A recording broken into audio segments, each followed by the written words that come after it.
Programme बड़ी बात में खुशामदीद। मैं हूं सादुल हसन।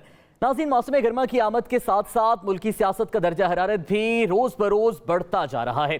एक तरफ पीडीएम की इत्तेहादी हुकूमत हर गुजरते दिन के साथ अपनी मकबूलियत खो रही है, तो दूसरी जानिब नए इत्तेहाद, नई सफबंदियां और नई पार्टियां भी कायम हो रही हैं। पंजाब, खासकर लाहौर, इस वक्त सियासी सरगर्मियों का महवर और मरकज बना हुआ है। 9 मई के बाद तहरीक इंसाफ में होने वाली तोड़ फोड़ ने दरअसल एक नई सियासी जमात को जन्म दे डाला है, जिसका ऐलान आज एक भरपूर प्रेस कॉन्फ्रेंस में तहरीक इंसाफ ही के कबीर रहनुमा जहांगीर खान तरीन ने किया। जिन्होंने क्या कहा, सुन लेते हैं।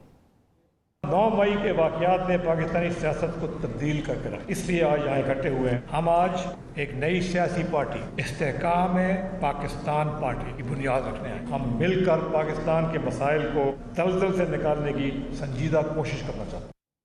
अहम बात यह है कि जहांगीर खान तरीन की जमात में तहरीक इंसाफ के वो चेहरे भी दिखाई दिए जो चंद हफ्तों नहीं, चंद दिनों पहले तक सियासत से ब्रेक का ऐलान कर चुके थे और बज़ाहिर अपने इस ऐलान पर डटे हुए भी थे। लेकिन जैसे 2018 में जहांगीर तरीन के जहाज की उड़ान के चर्चे जुबान ज़द-ए-आम थे और इस उड़ान के बाद पीटीआई ने हुकूमत बना डाली थी, अब भी उसी जहांगीर तरीन का जहाज यह कमाल चला है कि पीटीआई और सियासत को खैर बात कहने वाले चेहरे फवाद चौधरी, इमरान इस्माइल, अली जैदी, आमिर कियानी इस नई सियासी जमात में जम होकर एक बार फिर सियासत से ब्रेक का खात्मा करते दिखाई दिए हैं। दिलचस्प बात यह है कि पंजाब के सियासी दंगल में पीपल्स पार्टी के शरीक चेयरमैन आसिफ अली जरदारी भी भरपूर मुतहरिक दिखाई दे रहे हैं, जबकि मुस्लिम लीग काफ ने भी अपना सियासी वजन बढ़ाने की भरपूर कोशिश की है। दिलचस्प तौर पर इस मामले में मुस्लिम लीग नवाज बहुत मोहतात सियासत करती दिखाई दे रही है। गुज़श्ता ज़िमनी इलेक्शन में पीटीआई से राह फरार इख्तियार करने वालों को टिकट देकर मुस्लिम लीग नून को शदीद सियासी सुबकी सहनी पड़ी थी। इसके बाद बज़ाहिर मुस्लिम लीग नून अब पीटीआई छोड़ने वालों को साथ में लाने से तो कतरा रही है, लेकिन इस मुतालिक भी लीगी कैंप से हल्की फुल्की लचक का तासुर भी मिल रहा है। जब वज़ीर आज़म के मामले खुसूसी अतातारिर ने जहांगीर तरीन से अच्छे ताल्लुकात की बुनियाद पर मुस्तकबिल के सियासी मंजरनामे का कुछ यूं नक्शा खींचा है। जहांगीर तरीन साहब के साथ हमारा आइडियल वर्किंग रिलेशनशिप है। उनके जितने साथ के लोग हैं, अमन चौधरी हमारी कैबिनेट में एडवाइजर हैं, उनके जितने बाकी लोग हैं फील्ड में मौजूद हैं, सारे वो लोग हैं जो हमारे साथ भी अलाइंड हैं। बहुत सारी जगहों पे जहाँ पे तरीन साहब के उम्मीदवार खड़े होंगे या हमारे उम्मीदवारों की उनसे कोई आपस में एक जॉइंट कैंडिडेट आने का भी बहुत सारी जगहों पर ये इम्कान है। तो तरीन साहब और हम एक साथ चलेंगे, हमारा उनसे एक अच्छा इल्हाक है। एक तरफ आज का दिन सियासी तौर पर गहमा गहमी से भरपूर रहा, तो आने वाला कल का दिन माशी तौर पर भी भरपूर गर्मा गर्मी लेकर आएगा। लेकिन सवाल यह है कि अपनी सियासी बका की जंग लड़ने वाली पीडीएम हुकूमत कल के दिन बजट में अवाम के लिए कुछ ऐसे रिलीफ लेकर आएगी जो रियासत के साथ साथ नून लीग और दीगर हुकूमती जमातों की सियासत को भी किसी तौर पर बचा सके। इन तमाम तर उमूर पर बात करेंगे। सबसे पहले हमारे साथ मौजूद हैं रहनुमा इस्तेहकाम पाकिस्तान पार्टी फयाजुल हसन चौहान साहब। चौहान साहब, बहुत बहुत शुक्रिया सर में वक्त देने के लिए। इस नए रोल में पहली मरतबा आपने में ज्वाइन किया, आपका बहुत शुक्रिया सर। पार्टी तो बन चुकी है, हमने एजेंडा भी आज लगभग देख लिया है। अब ये तफसीलन तय हुआ है कि वोट बैंक कहाँ से आएगा, क्योंकि ज़ाहिर है इंतखाबात की सियासत करनी है आपने। बिस्मिल्लाहिर्रहमानिर्रहीम। देखें, हर शख्स को, हर गिरोह को पार्टी बनाने का, पार्टी चलाने का जमहूरियत के अंदर, पार्लिमानी सिस्टम के अंदर राइट हासिल है, कॉन्स्टिट्यूशनल राइट हासिल है। और जब पार्टीज बनती हैं तो फिर वोटर भी आता है, और इंतखाबी सियासत का असूल है कि जहाँ पर पार्टी का वोट बैंक होता है वहाँ पे पर्सनालिटी का भी एक अहमियत और एक वोट बैंक होता है। तो आप ये बात ना करें कि शख्सियात आ गई और पार्टी बन गई तो वोट क्या बनेगा, वो भी अल्लाह पाक की ज़ात बड़ी है और अल्लाह पाक का करम है। इंशाल्लाह वक्त के साथ साथ जब हम एक पॉजिटिव पॉलिटिक्स, इस्तेहकाम पाकिस्तान की सियासत, तामीर पाकिस्तान की सियासत और पाकिस्तान की तरक्की की सियासत की बात करेंगे और एक्सट्रीमिज़म की बात नहीं करेंगे, तशद्दुद की बात नहीं करेंगे, टकराव की बात नहीं करेंगे, अदारों, अदलिया और दूसरी सियासी जमातों के साथ छीना झपटी की, मारा मारी की, ताइफुल मलूकी की बात नहीं करेंगे, तो इंशाल्लाह हम आवाम को मोटिवेट करेंगे कि इस वक्त पाकिस्तान के अंदर एक साफ सुथरी सियासत, अदम तशद्दुद की सियासत की ज़रूरत है। और इंशाल्लाह लोग इसकी तरफ जनाब राग़िब भी होंगे। और इस वक्त पाकिस्तान की ज़रूरत है कि तमाम सियासी जमातें मिलकर पाकिस्तान के माशी और माशरती जो मसाइल हैं उनका हल तलाश करें। अच्छा चौहान साहब, ये आप दुरुस्त कह रहे हैं कि हमारे इंतखाबी हलकों की सियासत में ज़ाहिर है कई जगहों पर शख्सियात का वोट है, कई जगहों पर पार्टीज़ का वोट है, लेकिन अब चूंकि आप भी हल्के की सियासत करते हैं, क्या जो शख्सियात इलेक्शंस में सियासी जमातें बदल लेती हैं। आपकी जमात जो नई जमात है उसमें भी कई सी शख्सियात शामिल हैं, ज़ाहिर है, जो माजी के इलेक्शंस दीगर जमातों से लड़ती रही हैं, अब इस नई पार्टी के साथ हैं, उनका वोट बैंक मुतासर हो रहा है हल्के में? देखो, दो चीजें होती हैं। एक होता है कि आप इलेक्टेड हैं, जिस पार्टी के टिकट से आप मुंतखब हुए हैं और 5 साल का टाइम पीरियड पूरा नहीं हुआ और आप एज अ मेंबर वो पार्टी चेंज करते हैं, तो ये वायलेशन है। इसको आप लोटाक्रेसी भी कह सकते हैं, इसको आप फ्लोर क्रॉसिंग भी कह सकते हैं, इसके ऊपर 62-63 का इतलाक भी होता है। लेकिन जब आप आज़ाद हैं और आपने कोई भी नया इलेक्शन लड़ना है, तो ये आपका राइट है कि आप अपनी सोच, अपनी फिक्र, अपने तजर्बे की बुनियाद पे जिस पार्टी के प्लेटफॉर्म से भी आप इलेक्शन लड़ें, इसके ऊपर कोई उंगली नहीं उठा सकता। कायद आज़म मोहम्मद जिन्ना पहले कांग्रेस में थे, कांग्रेस से फिर जो है वो मुस्लिम लीग पे आए थे, तो आपको कहें कि आप कांग्रेस में थे और कांग्रेस से आपने मुस्लिम लीग क्यों ज्वाइन की? इसी तरीके से तहरीक पाकिस्तान के आप जितने कायदीन हैं, अगर आप देखेंगे तो आपको नजर आएगा कि कोई पहले जनाब कांग्रेस में था, फिर यूनियनिस्ट पार्टी में गया, बिल्कुल बिल्कुल, आप दुरुस्त कह रहे हैं। चांद साहब, अभी आपने जिक्र किया कि ज़ाहिर है आप अदम बर्दाश्त की सियासत जो है उसको ख़त्म करना है और जमातें मिलकर जो है वो मुआशी मामलात को हल करने के लिए काम करें। तो अता तारड़ साहब का भी आज बयान था कि जहांगीर तरीन के साथ मिलकर चलने के चांसेस हैं, सीट एडजस्टमेंट के चांसेस हैं मुस्तकबिल में, तो नून लीग के साथ मिलकर इलेक्शन लड़ने के चांसेस हैं जमात के? एक बात तो बिल्कुल जहन में रख लें, हम पीटीआई के प्लेटफॉर्म में थे तो सारा दिन पीटीआई की क़यादत की जनाब इंस्ट्रक्शन के ऊपर, उसकी मोटिवेशन के ऊपर, उसकी पॉलिसी के मुताबिक मुखालिफ सियासी जमात के लीडर्स के हवाले से इंतहाई हार्श और इंतहाई हार्ड किस्म की लैंग्वेज यूज़ किया करते थे। लेकिन इस पार्टी के प्लेटफॉर्म से हमारी एक तयशुदा बात है कि ना हमने अपनी अपोनेंट पॉलिटिकल पार्टी के साथ टकराव की पॉलिसी रखनी है, कोई भी पॉलिटिकल पार्टी हो, ना हमने अदलिया के साथ टकराव की पॉलिसी रखनी है, ना हमने अदालतों के साथ, ना हमने फौज के साथ, ना हमने रियासती इदारों के साथ। हमने इश्यूज के ऊपर और पाकिस्तान की तामीर और तरक्की के ऊपर सियासत करनी है। और हमारा ये बिलीव है इस इस्तेहकाम पाकिस्तान पार्टी का और यहाँ पे जितने पॉलिटिकल लीडर्स जो है ना इस प्लेटफॉर्म पे जो जमा हो रहे हैं, कि बहुत हो गया टकराव की पॉलिसी, बहुत हो गया तशद्दुद की पॉलिसी। आपने अपने पिछले जब आपने मेरी बात कंप्लीट होने दो, साथ एक मेरी बात कंप्लीट होने दो। बहुत हो गया इस बात की जिद के जनाब मैं नून लीग के शहबाज शरीफ के साथ नहीं बैठूंगा, मैं नून लीग के नवाज शरीफ के साथ नहीं बैठूंगा, मैं आसिफ अली जरदारी के साथ नहीं बैठूंगा, मैं बिलावल जरदारी के साथ नहीं बैठूंगा, मैं मौलाना फजल रहमान के साथ नहीं बैठूंगा। नहीं, हम हर किसी के साथ बैठेंगे। और बिल्कुल वही जो आपने अता तारड़ की जनाब आपने बात की, हमारी इस्तेहकाम पाकिस्तान पार्टी के प्लेटफॉर्म से हम नेशनल इश्यूज के ऊपर, पाकिस्तान की सालमियत, बका और मईशत की बेहतरी के इशू से लेके हर इशू के ऊपर हम दूसरी तमाम अपोनेंट पार्टीज के साथ बैठेंगे भी और उनके साथ कोऑर्डिनेशन भी करेंगे। चांद साहब, ये बता दें कि आपने अपने पिछले प्रेसर में जब आपने पीटीआई छोड़ी थी, आपने कहा था फवाद चौधरी और दीगर रहनुमाओं के नाम लिए थे, वो फौज के खिलाफ भड़काते थे चेयरमैन पीटीआई को और तसादुम की सियासत चाहते थे। वही नाम अब इस जमात में भी शामिल हो चुके हैं। क्या उनके साथ अब आप अपने तहफ़्फ़ुज़ात दूर करके शामिल हुए हैं? देखें, एक बात तो अपने ज़हन में रख लें कि मैं बड़ा डिसिप्लिन का पाबंद आदमी हूँ। मैं या हूँ या नहीं हूँ, मेरे अंदर ये मुनाफिकत नहीं है, डबल गेम नहीं है। हाँ, डिसिप्लिन का मैं पाबंद हूँ कि जिस प्लेटफॉर्म पे हूँ उसके डिसिप्लिन का, रूल्स और रेगुलेशंस का, एथिक्स का और वैल्यूज़ का मैं रिगार्ड करूँगा। और ये एक अच्छे इंसान की भी निशानी होती है कि वो जिस प्लेटफॉर्म पे हो, ख़ानदान हो, कारोबार हो, सियासी जमात हो या कोई भी प्लेटफॉर्म हो। अब अगर फवाद चौधरी साहब खुद आए हैं इस प्लेटफॉर्म पे, तो अब मैं उस अंदाज से उनके मुताल्लिक कोई बात नहीं करूंगा। लेकिन अगर आपने ये सवाल पूछना है तो आप फवाद चौधरी साहब से पूछ सकते हैं, आप उन्हें प्रोग्राम में लें, यकीनन उनसे पूछेंगे और बल्कि ये भी पूछना है सवाल उनसे। और आप भी जरा बता दीजिएगा कि वो जो आपके इन डिनर्स की और आज भी जो तस्वीरें सामने आई हैं वो मंजर आम पे नजर नहीं है, बल्कि मुंह छुपाते रहे हैं। कल डिनर पे भी वो अंदर ही रहे हैं, बाहर आपसे नजर नहीं आए, आज भी मुंह छुपाते रहे हैं वो। साथ बी पॉजिटिव, ये सोशल मीडिया एक्टिविस्ट वाली जनाब बातें, आप माशाल्लाह एक नेशनल टीवी के और एक अच्छे टीवी के एक अच्छे एंकर हैं।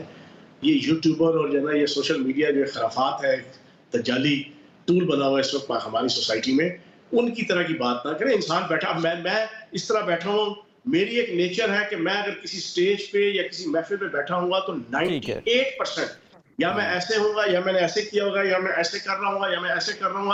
अब मैंने एक टाइम पे ऐसे किया हुआ है तो मेरी भी फोटो वायरल हुई है, वो जी परेशान है, खुदा का वास्ते ये यार, कोई एक फोटो भी नहीं है ना जिसमें चेहरा दिख रहा हो या सामने नजर आ रहे हो। और बड़े बड़े इंपॉर्टेंट मैंने देखे हैं सोशल मीडिया के जनाब वेबसाइट चैनल्स के, उन्होंने जनाब वो मेरी तस्वीर लगा के इसी तरह फवाद चौधरी की तस्वीर लगा के, जान साहब सोशल मीडिया का तो ज़ाहिर है आपको सबसे ज्यादा पता होगा, लेकिन आज मेन स्ट्रीम मीडिया पे भी ये बातें डिस्कस हो रही हैं कि फवाद चौधरी साहब जो सियासत से ब्रेक ले रहे थे, एक हफ्ते में ऐसा क्या हुआ कि नई पार्टी ज्वाइन कर ली और वहां भी वो कंफर्टेबल नजर नहीं आ रहे सामने। ठीक है, बहुत बहुत शुक्रिया चौहान साहब, आपने वक्त दिया और अपना मौका भी पेश किया। हमारे साथ मौजूद है मुस्लिम लीग नवाज के रहनुमा सेनेटर अफनानुल्लाह खान साहब और लाहौर से हमने उसके ब्यूरो चीफ शिराज हसनात भी हमारे साथ मौजूद है। आप दोनों मेहमानों का बहुत शुक्रिया।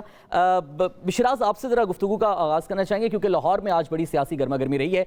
क्या चलता रहा है आज इस्तेहकाम पाकिस्तान पार्टी के हवाले से? और बल्कि मैं इंट्रोड्यूस करा दूं, पाकिस्तान पीपल्स पार्टी के रहनुमा बैरिस्टर आमिर हसन साहब भी हमें ज्वाइन कर चुके हैं। आमिर साहब, आपका बहुत बहुत शुक्रिया। शिराज, क्या आज गहमा गहमी रही लाहौर में, ज़रा बताइएगा हमें।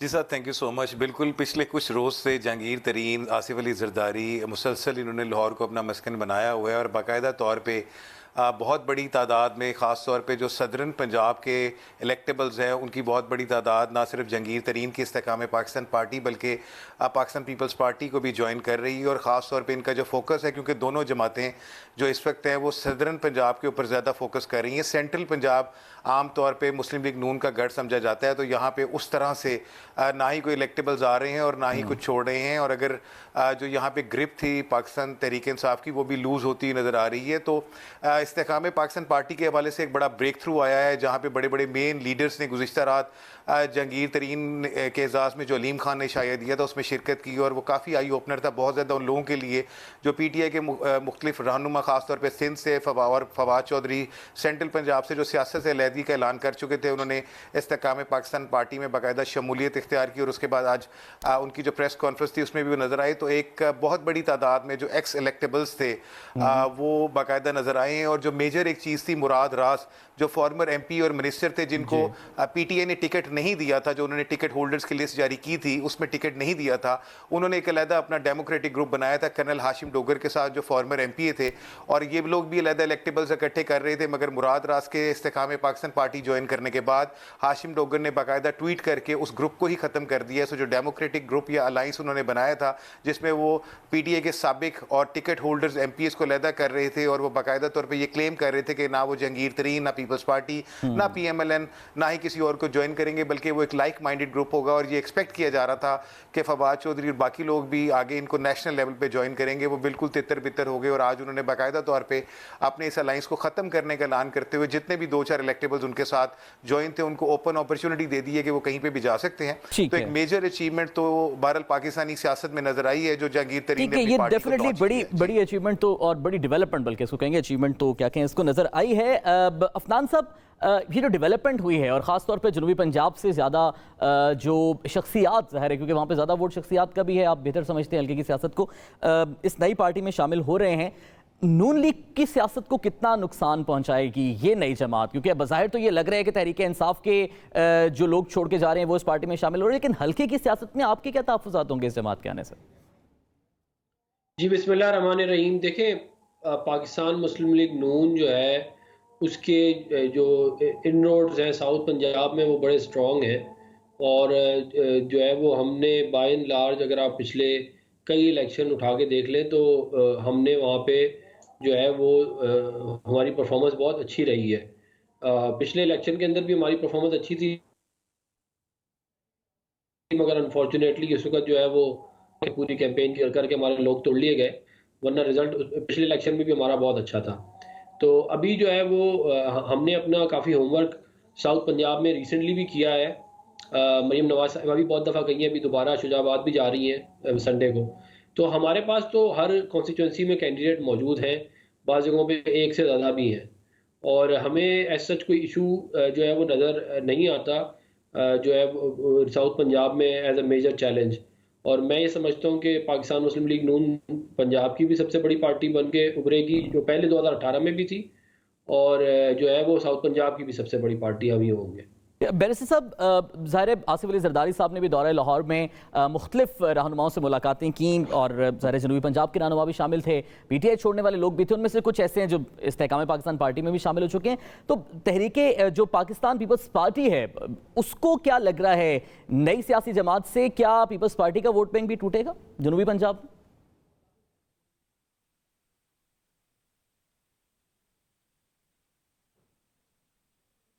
बैरिस्टर साहब से दोबारा रब्ता करेंगे। हमें ज्वाइन कर चुके हैं पाकिस्तान मुस्लिम लीग काफ की रहनुमा आयशा गुलाली साहिबा। आयशा साहबा बहुत बहुत शुक्रिया वक्त देने के लिए। आप बताइएगा कि चौधरी सरवर साहब आपके चीफ ऑर्गेनाइजर, वो सरदार तनवीर इलियास साहब को लाना चाह रहे थे, काफ लीग में मुलाकात भी हुई चौधरी साहब से और प्रेस कॉन्फ्रेंस में बड़ी इज्जत और एहतराम के जज्बात के इजहार भी किया, लेकिन चले गए वो इस्तेहकाम पाकिस्तान पार्टी में। दीगर रहनुमाओं से भी आपके राब्ते थे, वो भी उधर चले गए। तो इस्तेहकाम पाकिस्तान पार्टी काफ लीग के वोट बैंक को कितना नुकसान पहुंचाएगी, या तासुर लग रहे हैं पहुंचने का नुकसान? जी, थैंक यू वेरी मच। बात यह है कि काफ लीग का अपना एक नज़रिया है और माशाल्लाह हमारी जो पार्टी है वो एक एक एक इम्तियाजी हैसियत रखती है बाकी पॉलिटिकल पार्टीज में। हमारा एक नज़रिया है, एक मंशूर है, हमारा एक ट्रैक रिकॉर्ड है कि हम पाकिस्तान को हमने रखकर जो है वो हमेशा एक पॉलिसी बनाई है, इक़दाम उठाए हैं। तो अगर कोई मुलाकातें तो सियासी होती रहती हैं, हर पॉलिटिकल पार्टी में लोग आते हैं, जाते हैं, मुलाकातें करते हैं, लेकिन उनकी मर्जी है, डेमोक्रेटिक राइट है कि वो किस तरफ जाना चाहते हैं। और बाकी इस्तेहकाम पाकिस्तान का बाइस बनती है वो पार्टी या इस्तेहसाल पाकिस्तान का बाइस बनती है, ये तो बाद में ही वक्त बताएगा। लेकिन काफ लीग जो है वो हमेशा इस्तेहकाम पाकिस्तान का बाइस बनी है पाकिस्तान में। और दूसरा ये कि मुझे अवाम भी ये देख रहे हैं कि जो इस प्लेटफॉर्म पे लोग जमा हुए हैं, ये वही मिनिस्टर्स हैं जो लोगों को कहते थे कि 45 रुपए फी किलोमीटर पे हेलीकॉप्टर चलता है और अगर महंगाई का है तो फिर आप आधे रोटी खाया करें और टमाटर कम इस्तेमाल किया करें, और चीनी चोरी और आटा चोरी और पेट्रोल चोरी में ये सब लोग जो थे ये उसी कैबिनेट का हिस्सा थे और यही मिनिस्टर्स थे। तो आयशा साहब, उन्हीं तमाम आजमाए हुए लोगों के साथ फिर आप समझ रही हैं कि ये पार्टी इस्तेहसाल पाकिस्तान का जरिए बनेगी, आप इसको ये समझ रही हैं? मैं ये कह रही हूँ कि ये वक्त साबित करेगा कि ये इस्तेहकाम पाकिस्तान का बाइस बनती है या नहीं, क्योंकि एक तो दौलत, पैसा या इलेक्टेबल्स जो हैं वो कोई गारंटी नहीं है कि वो आवाम को रिलीफ दे सकेंगे, क्योंकि हमारा जो बुनियादी मकसद है वो ये है कि क्या आवाम को रिलीफ पहले इन्हीं मिनिस्टर्स जो कि अभी इस पार्टी के प्लेटफॉर्म पे जमा हुए हैं, क्या इन लोगों के दौर में कोई आवाम को रिलीफ मिला? क्या ये लोग 4 साल तक छुपे नहीं रहे? क्या ये लोग 4 साल तक मरात में इजाफे नहीं करते रहे? क्या इन्हीं लोगों के असासों में 200% इजाफा नहीं हुआ और आवाम जो है वो मजीद महंगाई और गुर्बत और बेरोजगारी में चली गई? तो काफ लीग जो है यानी मंशूर आपको चाहिए, एक नजरिया चाहिए आवाम के लिए, एक आपकी सोच चाहिए कि आपका विजन क्या है आवाम के लिए, जो कि अल्हम्दुलिल्लाह काफ लीग के पास है। और काफ लीग जो है वो अवामी जमात है। आयशा साहब, काफ लीग भी ज़ाहिर है उन तमाम लोगों से राब्ते करिए जो दीगर पार्टियां छोड़ कर आए हुए हैं, तो नजरिए की सियासत तो काफ लीग भी खास करती नजर नहीं आ रही अभी। नहीं, नजरिया तो हमारा पहले दिन से है और हम सबको देख लें, चौधरी सरवर साहब को देख लें, माशाल्लाह वो भी नजरिए की बुनियाद पर ही जो है PTI से उस वक्त भी अलग हुए थे और मैं भी एक नजरिए और एक। ठीक है आयशा साहब, आपसे दोबारा भी इस पे गुफ्तगू करेंगे। बैरिस्टर आमिर हसन साहब से भी पहले बात कर रहे थे। आमिर साहब, पाकिस्तान पीपल्स पार्टी को क्या लग रहा है, ये जो इस्तेहकाम पाकिस्तान पार्टी है, जाहिर है अब अपनी इंतखाबी कैंपेन को आगे चलाएगी, उनका सियासी हक भी है, वोट बैंक जनूबी पंजाब में खास तौर पर पीपल्स पार्टी का मुतासर होगा इससे? और शुक्रिया जी, बेस्ट ऑफ लक जी। अगर कोई भी पॉलिटिकल नया अपना सफर शुरू करता है, हमारी नेक ख्वाहिशात हैं उनके साथ, लेकिन मैं समझता हूँ एज अ पॉलिटिकल एक्टिविस्ट कि पाकिस्तान को नई पॉलिटिकल पार्टी की इतनी ज़्यादा की ज़रूरत नहीं है या ग्रुप्स की ज़रूरत नहीं। वही मुआशरे और वही जमहूरियतें फरोग पाती हैं जहाँ पे दो पार्टियाँ मजबूत हों और उन्हीं का एक जमहूरी कल्चर परवान चढ़े। पाकिस्तान के अंदर 90s में और उसके बाद ये कल्चर परवान चढ़ा था, लेकिन जनरल मुशर्रफ ने एक किंग्स पार्टी बना के तो इसे तोड़ा और बाद में फिर एस्टेब्लिशमेंट ने एक पार्टी क्रिएट की PTI, जिसका आजकल खुमियाजा पूरी कौम भुगत रही है। तो मैं समझता हूँ कि इनका कोई इतना वोट बैंक, अगर आप तरीन साहब लें जो कि इसे हेड कर रहे हैं, तरीन साहब का अपना कोई हल्का नहीं है, आपको पता है, उनका बेटा भी आ रहा, वो खुद भी आ रहे थे। तो हमें तो कोई खतरा नहीं, पीपल्स पार्टी के जो इन्होंने लोग दिए थे वो हमारी तरफ वापस आ रहे हैं। जो हमारे लोग थे जनूबी पंजाब, हमेशा से पीपल्स पार्टी का स्ट्रॉन्ग होल्ड रहा है वहाँ पे, और अब बहुत तादाद में लोग वापस आ रहे हैं, और वोटर भी क्योंकि एक जो इन्होंने जनूबी महाज सूबा का एक बनाया था, थोड़े से लोग, तो अब वो कोई ऐसी बात है मैं नहीं समझता। आप अगर एनालाइज करें जितने भी लोग तरीन साहब के साथ, अलीम खान साहब हैं, उनका भी अपना कोई हल्का नहीं है, फवाद चौधरी का भी, किसी को भी आप ले लें तो कोई भी ऐसा नहीं है जो इलेक्टेबल हो, सिवाय 2-3। फवाद चौधरी साहब तो हल्का रखते हैं, इलेक्टेबल नहीं है बैरिस्टर साहब? आप फवाद चौधरी साहब? जी फवाद चौधरी साहब की बात कर रहा हूँ। बैरिस्टर साहब से दोबारा राब्ता बहाल करने की कोशिश करेंगे, ब्रेक के बाद वापस आएंगे। और इस नई सियासी का जो पॉलिटिकल स्कोप होगा, क्या सिर्फ जनूबी पंजाब तक महदूद है या फिर दीगर इलाकों को भी टारगेट करेगी, और दीगर सियासी जमातों की स्ट्रेटजीज क्या होंगी, ब्रेक के बाद इस बात करेंगे।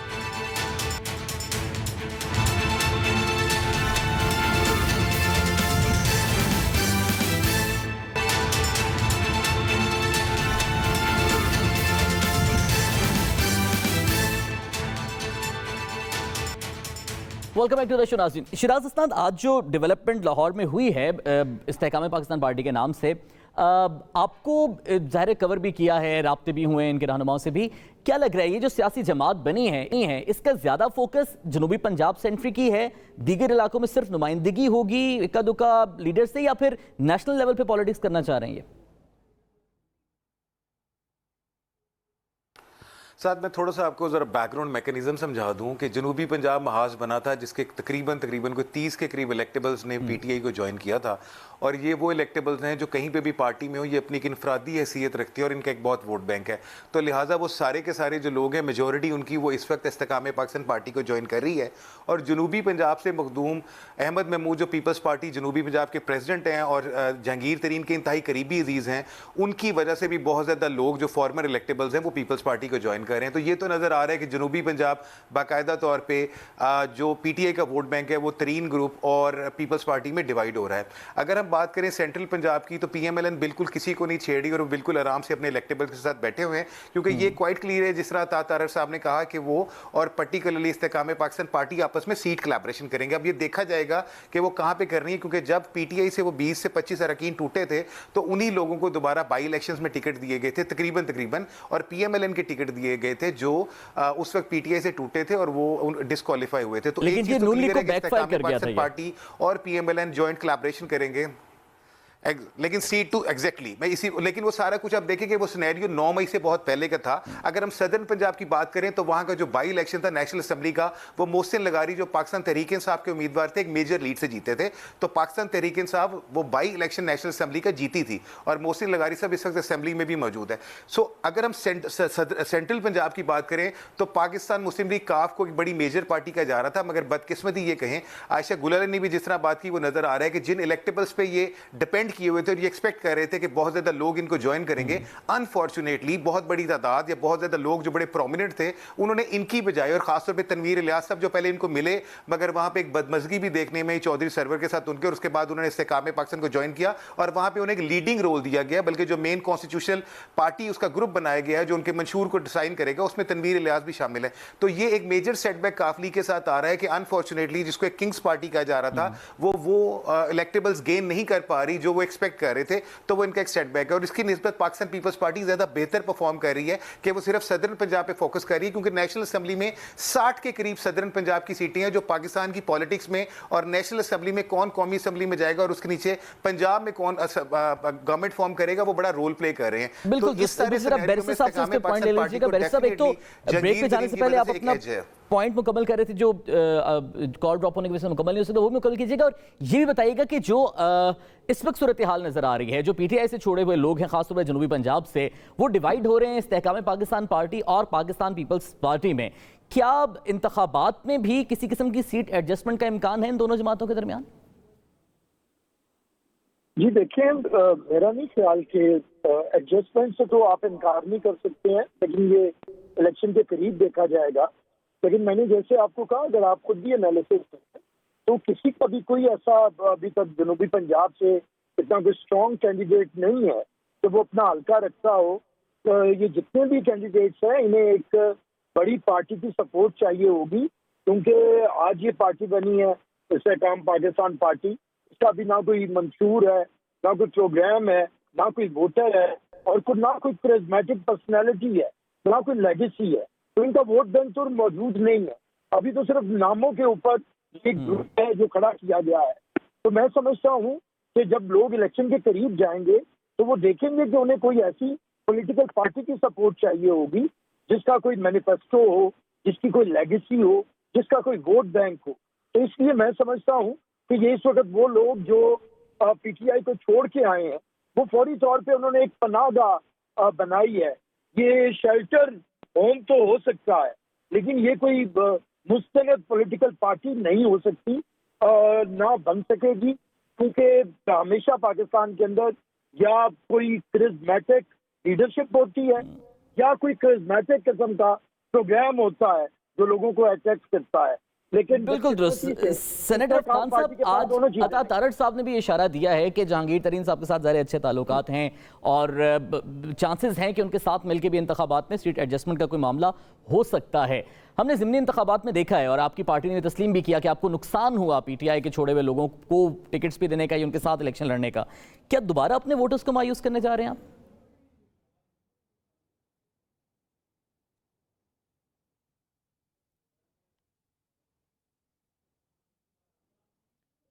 सेनेटर अफनान साहब, आपको आवाज आ रही है मेरी?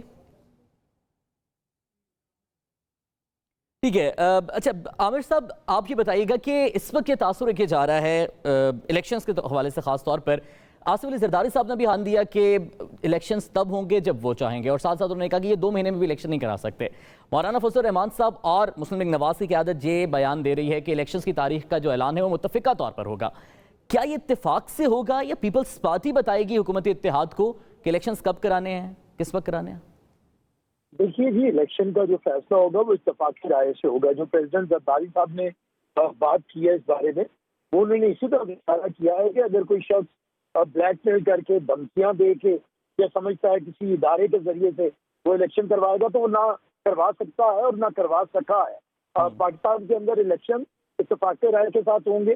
तमाम पॉलिटिकल पार्टीज को एक इश्तराक पे इकट्ठा होना पड़ेगा, तो ये इलेक्टोरल रिफॉर्म्स लेके आनी पड़ेगी और फिर एक ऐसी निगरान हुकूमत लेके आनी पड़ेगी जिससे सारे मुत्तफिक हों। तो प्रेसिडेंट जरदारी साहब ने यही बात की कि इत्तेफाक राय हमेशा पाकिस्तान पीपल्स पार्टी बनाती है, जैसे उन्होंने अदम एतमाद के ऊपर बनाया इस हुकूमत को, जो कि सारे कहते थे कि बहुत मुश्किल है उसका चलना। 1 साल से ज्यादा अरसे से वो गवर्नमेंट चल रही है बगैर किसी रुकावट के और बगैर किसी लड़ाई के। तो ये भी बहुत बड़ी बात थी कि एकदम मुश्किल वक्त के अंदर गवर्नमेंट का चलते रहना, तो ये इत्तेफाक राय की बदौलत है। लेकिन जरदारी साहब ने जब ये कहा था कि ये 2 महीने में भी इलेक्शन नहीं करा सकते, वो किसकी, वो दीगर इत्तेहादी जमातों की बात कर रहे थे? नहीं जी, जिन्होंने 2 महीने के अंदर इलेक्शन करवाने की बात की थी, एक पॉलिटिकल पार्टी ने और एक इदारे ने, जिन्होंने कहा था कि हम करवा के दिखाएंगे।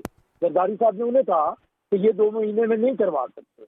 इलेक्शन कभी डंडे के साथ नहीं होते, इलेक्शन कभी 2 लाइनों के फैसले के साथ नहीं होते, इलेक्शन कभी ब्लैकमेलिंग के साथ नहीं होते।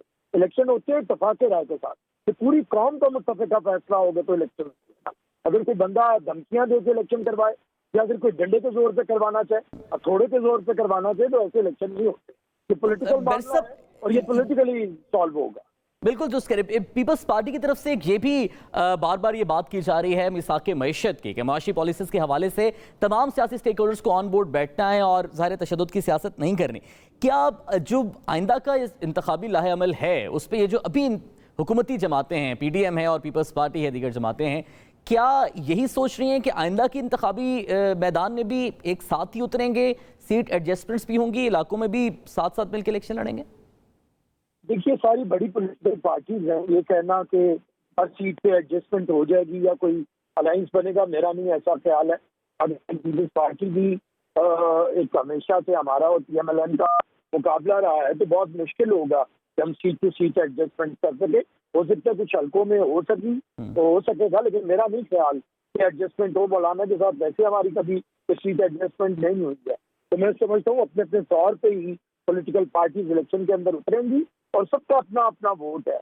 ना हमें PMLN का वोट ना हम काट सकते हैं, ना वो हमारा वोट काट सकते हैं। ठीक है, अफनान साहब से जरा मुझे बात करें। अफनान साहब, अगर आपको मेरी आवाज़ आ रही है, आप ये बताइएगा कि अता तारड़ साहब ने, मैं पहले आपसे ये सवाल कर रहा था कि आज इशारा दिया कि तरीन ग्रुप के साथ ताल्लुकात अच्छे हैं, जहांगीर तरीन साहब के साथ भी साथ मिलके सीट एडजस्टमेंट की बातचीत हो सकती है।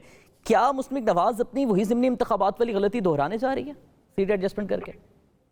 देखिए, हम लोग जो है वो इलेक्शन फेयर के निशान पर लड़ेंगे और हम कोई इलेक्शन अलायंस किसी के साथ नहीं बनाएंगे।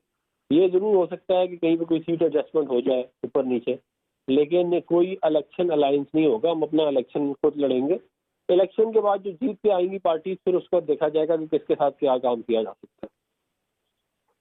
तो जो आप ये कह रहे हैं कि कहीं पर सीट एडजस्टमेंट के चांसेस हैं, अब माजी में ये चीज़ मुस्लिम नवाज को बैकफायर की और आपने ये अपनी स्टेटेड पॉलिसी भी रखी है, आपने भी हमारे प्रोग्राम में बताया, दीगर लीडरशिप भी कहती है कि जो दीगर सियासी जमातें छोड़कर आ रही हैं उन्हें आप एडजस्ट नहीं करेंगे अपनी जमात में, तो क्या सीट एडजस्टमेंट के जरिए कोई ना कोई कॉम्प्रोमाइज़ होगा? नहीं, देखिए, सीट एडजस्टमेंट जो है वो ये नहीं है कि हम कोई लोटों को ले लेंगे। सीट एडजस्टमेंट ये होती है कि मिसाल के तौर पे प्रोविंशियल असेंबली पे एक और पार्टी खड़ी हुई है, नेशनल असेंबली पे एक और पार्टी खड़ी हुई है और एक दूसरे के मिसाल के तौर पे कैंडिडेट बिठा दिए। इस तरह की सीट एडजस्टमेंट हो सकती है, या कहीं पे आप बिठा दें और कहीं पे कोई और बिठा दे। इस तरह की हो सकती है। अगर वो सीट एडजस्टमेंट होती है, वो उस पर्टिकुलर हल्के की जो डायनामिक्स है उनको सामने रखते हुए जो है वो एक काम किया जाता है जो फैसिलिटेट करता है एक से ज्यादा पॉलिटिकल पार्टी को। तो वो जो है वो तो हम जो है बिल्कुल हमने माजी में भी किया है, हम आइंदा भी कर सकते हैं। लेकिन मैं आपको ये बता दूं कि 95% सीटों के ऊपर मुस्लिम लीग नून का या इससे भी ज्यादा अपना कैंडिडेट होगा और हम अपना इलेक्शन खुद लड़ेंगे और इंशाल्लाह जीतेंगे। तो अफनान साहब, आजकल ये भी कुछ बातचीत चल रही है, मुख्तलिफ तज्ज़िये भी इस पे हो रहे हैं कि जो हुकूमती इत्तेहादी जमातें हैं, जब से ये इंतखाबात की सियासत शुरू हुई है, जरदारी साहब भी लाहौर में एक्टिव हुए हैं, इस्तेहकाम पाकिस्तान पार्टी भी बनी है, PTI से निकलने वाले लोगों को लेने का सिलसिला भी जारी है, तो जो हुकूमती इत्तेहादी जमातें उनमें कुछ इख्तलाफात हैं।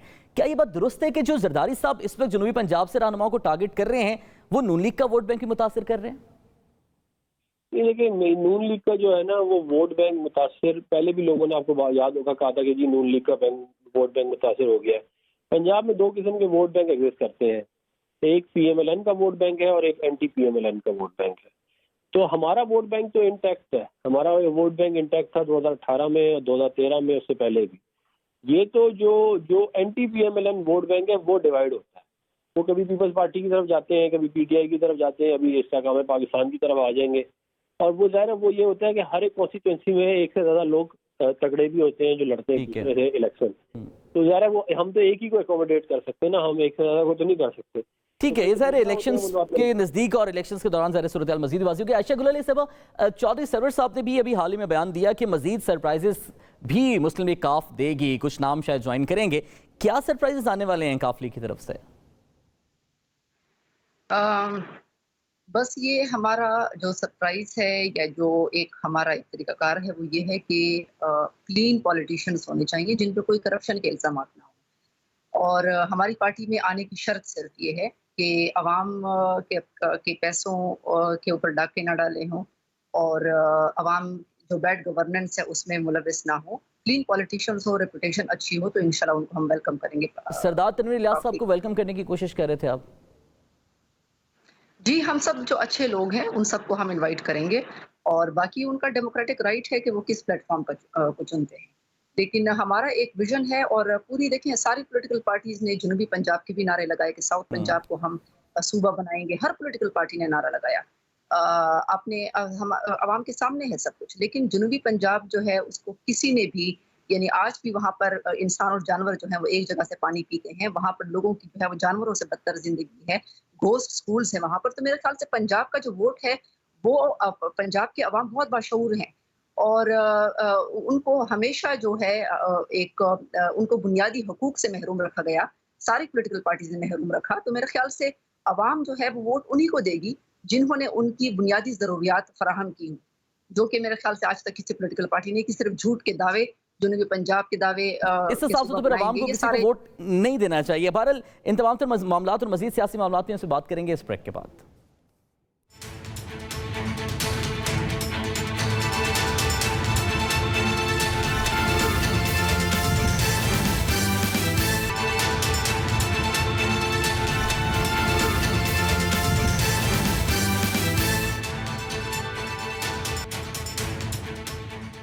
Welcome back to the show नाज़रीन। शिराज असनाद साहब, एज ऑफ नाउ जो सूरत हाल पंजाब में इस वक्त नजर आ रही है, जोड़ तोड़ और ये जो वफादारियां बदलने का सिलसिला, इसके साथ साथ ये नहीं लग रहा कि इंतखाबात जो आइंदा होंगे उसमें कोई एक सिंगल लार्जेस्ट पार्टी शायद पंजाब में उभर सके। ज़ाहिर मुस्लिम लीग नवाज का जो वोट बैंक प्राइमरीली है इस वक्त, मजीद वोट बैंक डिवाइड हो रहा है तरीन ग्रुप और पीपल्स पार्टी के दरमियान। कैसे देख रहे हैं इंतखाबी सूरत हाल पंजाब की आप? जी बिल्कुल साद, आने वाले दिनों में जो ज़ाहरी तौर पे लग रहा है उसमें चूं चूं का मुरब्बा एक बनता दिखाई दे रहा है, और हम अभी भी इसमें पाकिस्तान तहरीक इंसाफ को निगलेक्ट नहीं कर सकते, जिन्होंने तकरीबन 4.5 साल पंजाब में अपना एक कोलैबोरेटिव जॉइंट कोलिशन गवर्नमेंट यहाँ पे चलाई है। हाउएवर उससे कोई इतनी सेटिस्फेक्शन लोगों को नहीं थी, मगर जनूबी पंजाब इस दफ़ा बड़ा मेजर रोल प्ले करेगा जो हर दफ़ा करता है। और हर दफ़ा जिस तरह आयशा गुल अलई ने कहा कि उनको एक लॉलीपॉप दिया जाता है कि आप का सूबा बनाएंगे, हत्ता कि PTI ने एक वहाँ पे अलहदा से मरकज़ी सेक्रेटेरिएट भी कायम किया और उनका बड़ा ये दावा था कि वो जनूबी पंजाब को हर हाल में अलहदा सूबा बनाएंगे, मगर वो नहीं बना सके। तो इस दफ़ा जो तरीन ग्रुप है और जिस तरह पाकिस्तान पीपल्स पार्टी है, उन्होंने खासतौर पर जनूबी पंजाब पर फोकस किया हुआ है और वो इसी नारे के साथ आएंगे। और जो वहाँ के इलेक्टेबल्स हैं उनकी ये मेजर डिमांड है, तो वो बड़ा रोल प्ले करेगा। और खास तौर पे जो उसकी नेशनल असेंबली की सीट्स हैं वो बहुत इंपॉर्टेंट रोल प्ले करेंगी। जिस तरह मैंने बताया कि सदरन पंजाब बाकायदा तौर पे वोट बैंक तीनों पार्टियों में स्प्लिट होता नजर आएगा और उसमें PMLN भी थोड़ा सा शेयर लेगी। इस्तेकाम पाकिस्तान पार्टी के ज़्यादा इलेक्टेबल्स वहाँ पे हैं, तो उम्मीद की जा रही है कि वो थोड़ा सा स्ट्रॉन्ग होंगे। PTI अगेन अपने कैंडिडेट्स के साथ आएगी, नए लोग होंगे, देखना है कि लोग 9 मई के बाद किस तरह उन पर ट्रस्ट करते हैं। पीपल्स पार्टी मखदूम अहमद महमूद बहुत देर से वहाँ पे और बड़ा अच्छा उनका असर रसूख है, बैसियत गवर्नर उन्होंने वहाँ पे बहुत काम किया, तो वो भी एक वोट बैंक सामने लेके आएंगे। अपर पंजाब और जो सेंट्रल पंजाब है वहाँ पे PMLN काफ़ी स्ट्रॉन्ग है और उसका वहाँ पे मुकाबला PTI के साथ भी है। अपर पंजाब से इस्तेकाम पाकिस्तान ने भी काफ़ी लीडर्स लिए हैं, सेंट्रल पंजाब से अभी उनकी वो लीडरशिप सामने नहीं आ रही। यहाँ पे काफ लीग को थोड़ा सा एक एडवांटेज हासिल है कि चौधरी सरवर की सूरत में और खास तौर पर चौधरीज की सूरत में जो गुजरात के हैं, इनके पास एक अच्छा वोट बैंक यहाँ पे है और इनकी जो इलेक्टेबल्स हैं वो यहाँ पे आ रहे हैं। तो जो सूरत हाल बनती नजर आ रही है उसमें किसी भी एक पार्टी को पंजाब में इलेक्शन के बाद वाज़ेह अक्सरियत नजर नहीं आ रही। जो भी गवर्नमेंट बनाएगा वो कोलिशन गवर्नमेंट पंजाब में होगी। ठीक है, अब जरा सेनेटर अफनान साहब, कल बड़ा इंपॉर्टेंट दिन है बजट के हवाले से भी, और वज़ीर ख़जाना ने भी दावे किए कि जितनी कोशिश होगी उतना आवाम को रिलीफ देंगे। ऐसा क्या रिलीफ देंगे, क्या इकदाम होंगे कि जो सियासी साख आपकी मुतासिर हुई है पिछले 1 साल में वो बहाल हो सके? देखिए, हम जो है वो हमारी कोशिश है कि हम इन मुश्किल हालात के अंदर जो है जितना आवाम दोस्त बजट दे सकते हैं हम दें। हमारी कोशिश है कि सरकारी मुलाजमीन जो है उनकी तनख्वाहें किसी हद तक बढ़ाई जाएं। हमारी जो है वो कोशिश है कि हम जो यंग हमारे लोग हैं, एंटरप्रेन्योर्स हैं, फ्रीलांसर्स हैं, IT से रिलेटेड जो हैं लोग, उनको जो है वो फैसिलिटेट किया जाए। हम लैपटॉप्स जो है वो देंगे। इसके अलावा हमने एक ऐसी रजीम लेके आ रहे हैं जिससे जो फ्रीलांसर्स हैं और जो IT के लोग हैं उनको फ़ायदा हो। जो नई कंपनियां खोल रहे हैं, एंटरप्रेन्योरियल काम कर रहे हैं, उनके लिए टैक्स छूट दी जा रही है। और इसके अलावा जो है हम एग्रीकल्चर को फोकस करके अपनी एग्रीकल्चर आउटपुट को बढ़ाने के लिए किसानों को जो है उनको भी जो है अकोमोडेट कर रहे हैं। तो हमारा एक बड़ा जो है वो एक लार्ज स्केल प्रोग्राम है जिसके थ्रू हम एक ऐसा बजट देना चाहते हैं जिससे आवाम के मसाइल हल हों और हम जो है वो मुल्क को एक तरक्की की राह के ऊपर गामजन करें।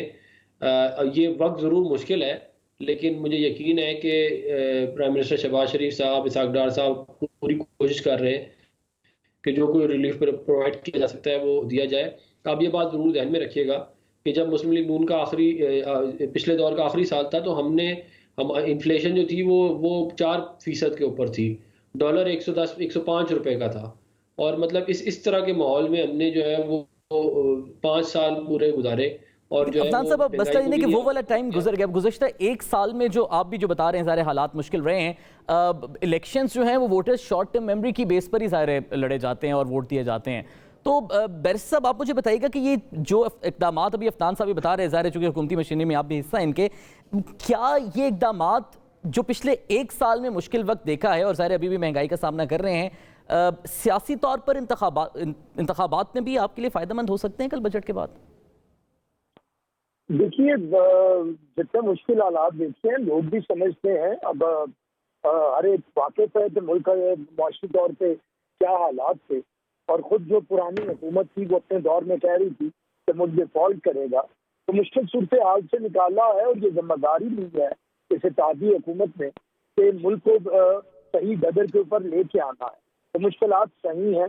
अब आज अगर रिलीफ आ रहा है, अगर पेट्रोल की प्राइसेस कम हो रही हैं और दूसरी महंगाई में कमी आती जाएगी बजट ये बजट के बाद, तो फिर लोगों को इस चीज़ का एहसास भी हो जाएगा। तो मैं समझता हूँ कि जाहिर है गवर्नमेंट का ये जो 1 साल है ये कोई आसान नहीं है, इसकी मुश्किलात भी हैं, लोग सवाल भी करेंगे, लेकिन जब लोग एनालाइज करेंगे 4 साल उनके और 1 साल इस गवर्नमेंट का, तो लोग ये देखेंगे कि मुश्किल सूरत हाल से निकालने के लिए इन जमातों ने अपने सियासी तजादात से बालातर होकर इकट्ठे काम किया है। और फिर जब ये एक बेहतर मुआशी सूरत हाल होना शुरू होगी तो उसी के साथ वोटर भी अपना फैसला करेगा। लेकिन ये सिर्फ 1 साल के ऊपर फैसला नहीं होगा, लोग फैसला करेंगे हमारी पिछली हुकूमतों ने, पाकिस्तान पीपल्स पार्टी ने जो डिलीवर किया है, बेनजीर इनकम सपोर्ट प्रोग्राम दिया है, CPAC का मंसूबा दिया है, पाकिस्तान के अंदर हमेशा सरकारी मुलाजमिन की तनख्वाहों में एक आशा इजाफा किया है, हेल्थ में, एजुकेशन में जो लोगों को वो फैसिलिटेट किया है, तो लोग ये सारी चीज़ें देखेंगे कि किसके दौर में क्या मिला है।